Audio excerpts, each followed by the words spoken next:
So we've answered half the question. Well, more than half the question, actually. Let's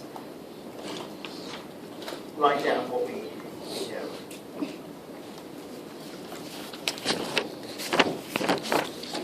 So I'm going to first consider the per worker variables,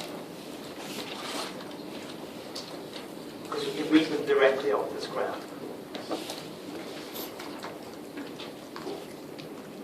So we have steady states. Those steady states are unchanged.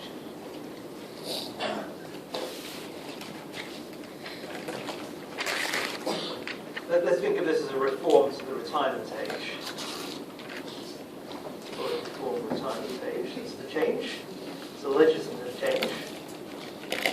Comes in immediately. No transitional period.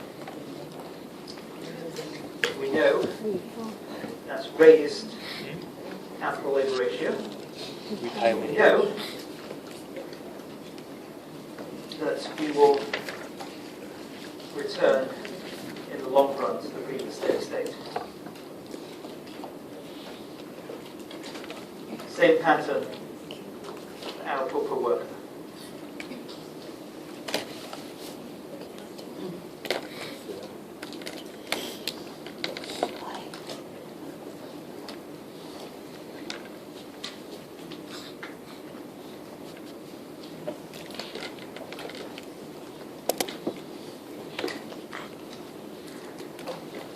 That should have been manageable. This is actually the actual challenge in doing this final part of the question is the next bit. Here you can just use standard analysis. It's really just a different version of the war example. It's that flipped around. Instead of the capital stock dropping, which brings down the capital labor ratio, here the labor force drops. Because some people are basically told that they must retire now. They leave the labor force, that pushes the capital labor ratio up. You then go back, because the fundamentals of the economy are unchanged. What though is going to affect, what though is going to happen to the capital per person ratio and the output per person ratio? Well, you might be getting a little bit tired of this question at this stage, and you'd be asking, why should I even care what those other variables are? Isn't it sufficient just to give this as our answer? Ultimately, the solid model is about living standards. Living standards, that's that graph there. What we've been thinking about as GDP per person before. Except now this, of course, isn't GDP per person. Not every person is a worker.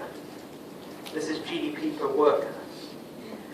GDP per worker is probably not such a good measure of living standards in a population where not everyone works.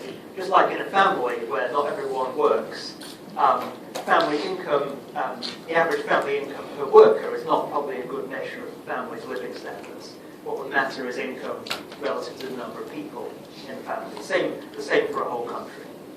So we actually might want to care about this other variable, y relative to population. So let me set up how you would go about giving an answer to that, and then I'll let you ponder how to do it over the lunch break. So let's start with the following observation, which I think you'll find helpful.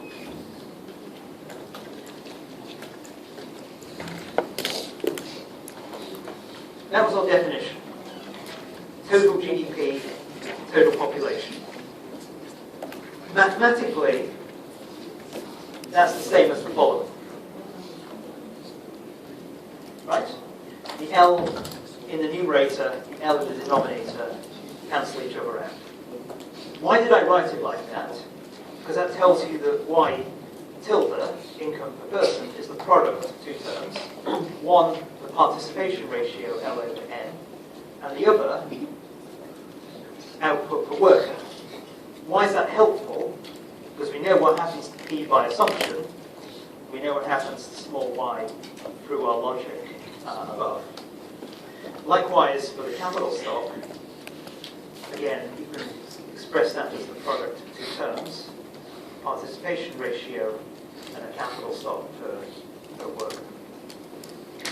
We then combine that with, you've drawn this graph already, so you don't need to copy this one again. It's just so we have everything on the same page. I'm just going to remind you what the assumption was for the participation ratio. You don't need to redraw this, as I said. It's 1, and then it drops to something less than 1. And stays there. So that was that's what we know so far. The challenge then is to produce an analysis of what's going to happen to these two remaining variables over time. Ultimately, with y tilde being the variable we care about the most. Everything else is not that interesting. It's ultimately y tilde as the living standard measure. So these two graphs that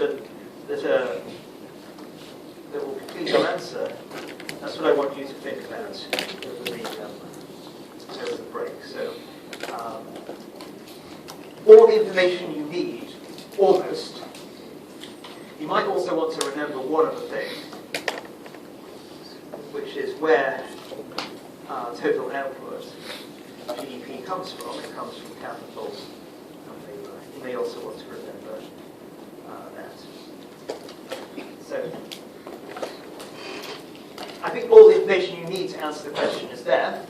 You've got to think logically, put all the pieces together, come up with an answer.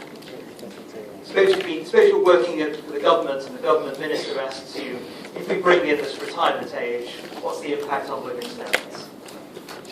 What's the impact next year? What's the impact in a decade's time when we've reached a new steady state, a new law growth? So we resume at 1 o'clock.